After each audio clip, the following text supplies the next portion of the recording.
El verbo sobornar y por consiguiente el sustantivo soborno se remontan al latín subornare, que ya podía tener el mismo significado, aunque primariamente era otro. El verbo latino tiene el preverbio sub, debajo, añadido al verbo principal ornare, relacionado con ornamento y con el verbo adornar. Técnicamente existe en español el verbo ornar, pero por lo general se usa adornar.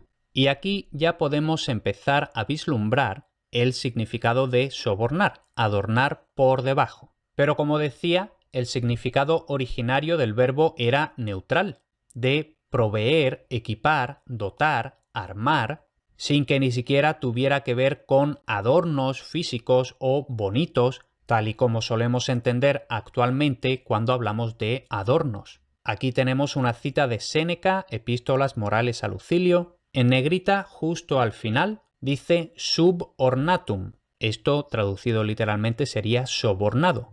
Pero la cita completa dice así: ves a un hombre inculto y no provisto. Es decir, ese subornatum es provisto, o no está equipado, o no está dotado, no está incluso armado. Entonces, no provisto de preceptos algunos relativos a la muerte o al dolor. Este es un ejemplo de significado neutral que no tiene que ver con el soborno tal y como lo entendemos en español actualmente.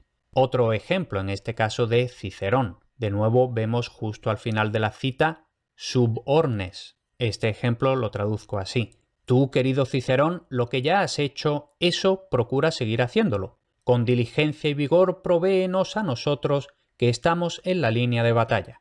Dicho todo eso, vamos ahora con lo que realmente nos importa, lo que ha perdurado en español, cuando prevalecía el valor de la preposición, es decir, por debajo, y por tanto, muchas veces lo que está por debajo es algo así como en secreto, de tapadillo, ¿no? Entonces, el verbo significaba ya, incluso en los mismos autores, lo que significa actualmente: disponer por debajo, disponer a escondidas, incitar en secreto, sobornar. Vamos viendo esa transición de significado. Y así, por ejemplo, en Cicerón, en defensa de Cecina, tenemos este ejemplo.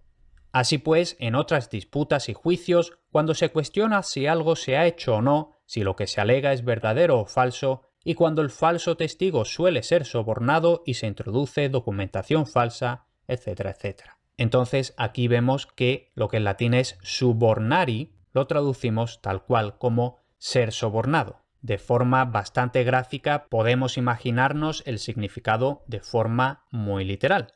Al fin y al cabo, sobornar a alguien es adornarlo, normalmente con dinero, por debajo de la mesa, es decir, a escondidas, normalmente por su ilegalidad.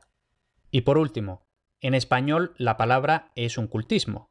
Nebrija la recoge aún como subornar con U, mientras que Covarrubias, algunos años más tarde, la escribe ya con O, sobornar. Y en el corde he encontrado alguna aparición en el siglo XIV, pero solo en documentos legales, lo que parece confirmar que es un cultismo.